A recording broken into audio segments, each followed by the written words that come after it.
안녕하세요. 글로벌셀러 무엇이든 물어보세요. 7번째 영상입니다. 자, 오늘도 제가 이제 카페 게시판에 있는 질문 중에 총 3가지 질문을 선택해서 답변을 드릴 거고요. 첫 번째부터 보겠습니다.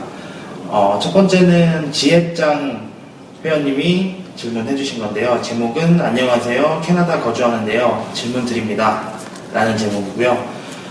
내용은 이제 안녕하세요. 글로벌셀러 창업 앤 운영하기 책 읽고 질문 드립니다. 지금 캐나다 토론토 거주 중이고요. 블로그로 핫딜 공동구매로 시작하고 싶습니다. 그 후 외국에서 외국으로 판매하는 글로벌셀러로 활동하고 싶습니다. 캐나다에서는 핫딜이나 공동구매로 판매하기 어려울까요? 어떤 루트로 할 수 있는 건지, 어떤 교육을 들어야 루트를 배울 수 있을까요?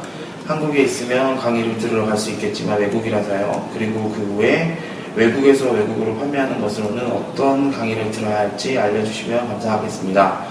또 온라인 동영상 강의를 수강하면 컨설팅 멤버는 될 수 없나요? 답변 부탁드립니다. 라고 질문해 주셨는데요.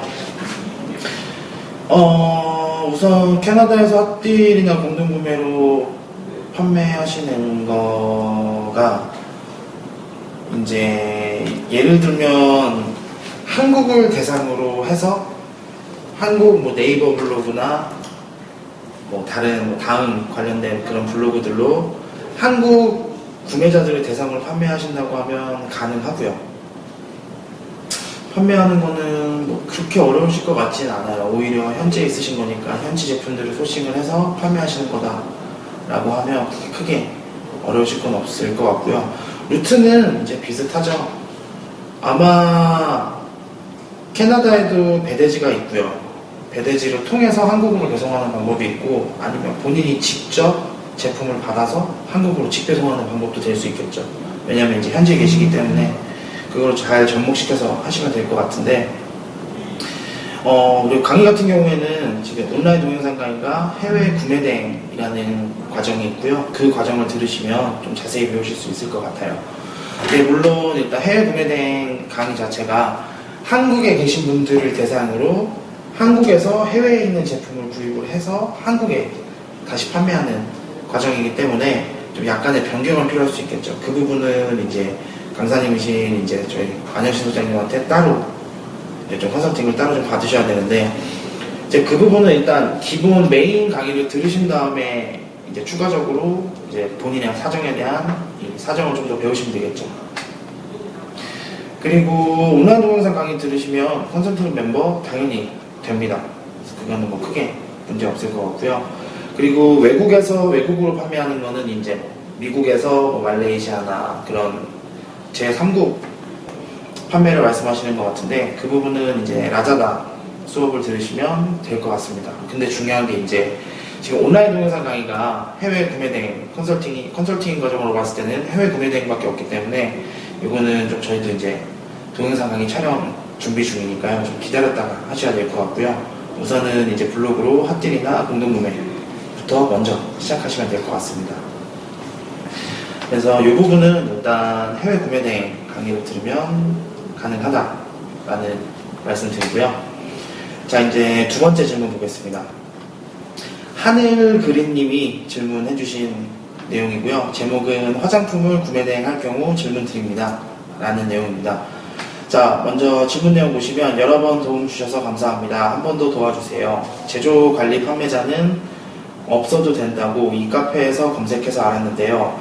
화장품 제조 판매 관리자 교육을 들어야 하나요? 저는 충북이라서 제일 가까운 곳이 서울인 것 같은데 매년 하루 종일 가서 교육을 받아야 하는 것인지, 이런 거 온라인으로 좀 만들어주지. 아무튼 관리자 없어도 되는데 제조 판매 관리자 교육을 듣는 것이 맞는 것인지 아니면 다른 교육이 있는지요. 꼭 좀 부탁드립니다. 라고 질문을 해주셨는데요. 저도 이 부분은 제가 이제 화장품을 국내에 팔진 않고 해외 판매를 해봐서 따로 이런 제조 판매 관련된 신청이라든지 교육은 저도 잘 몰라서 확인을 해봤어요. 확인도 해보고 조사를 좀 해봤는데, 일단 질문 내용에 말씀해 주신 것처럼 화장품을 제조하시는 건 아니고 이제 제조 관리 판매자가 되시는 거죠. 수입 이제 구매 대행을 해서 판매를 하시는 건데, 그럴 경우에는 말씀하신 것처럼 제조 판매 관리자를 따로 고용하실 필요는 없어요. 그건 이제 정확히 잘 알고 계시는 거고요. 교육은 꼭 들으셔야 돼요. 교육은 꼭 들으셔야 되고, 뭐 5시간에서 8시간 연애 교육을 받으셔야 되는데, 이거는 안 받게 되면 과태료 제가 알기로 한 50만 원 정도 나오는 걸로 알고 있거든요. 그러니까 꼭 들으셔야 될 것 같습니다. 좀 번거로우시더라도 서울 올라오셔서 교육 받고 가셔야 될 것 같습니다. 네.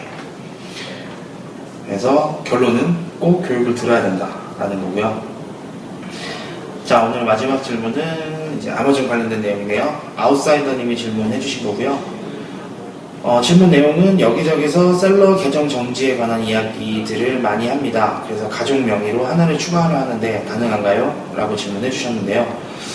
일단 여러 아이디를 만드시는 거는 좀 힘드실 거예요. 왜냐면 아마존에서 뭐 알고 계실 수도 있겠지만 접속을 하고 어떤 컴퓨터로 접속을 했는지, 이 컴퓨터의 랜카드 번호가 몇 번인지, 그 다음에 뭐 IP 번호가 어떻게 되는지 아마존에 다 기록에 남아요.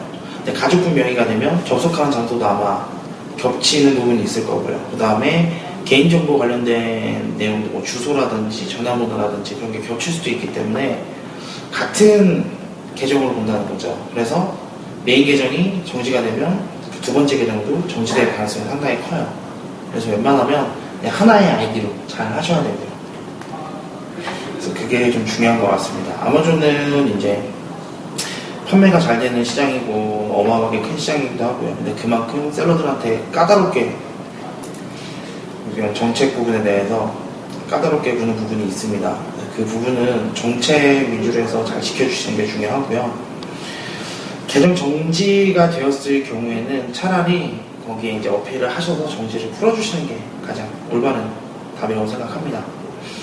자, 그래서 오늘도 질문 3가지에 대한 답변 드렸고요. 내일 또 다시 찾아뵙도록 하겠습니다. 네, 감사합니다.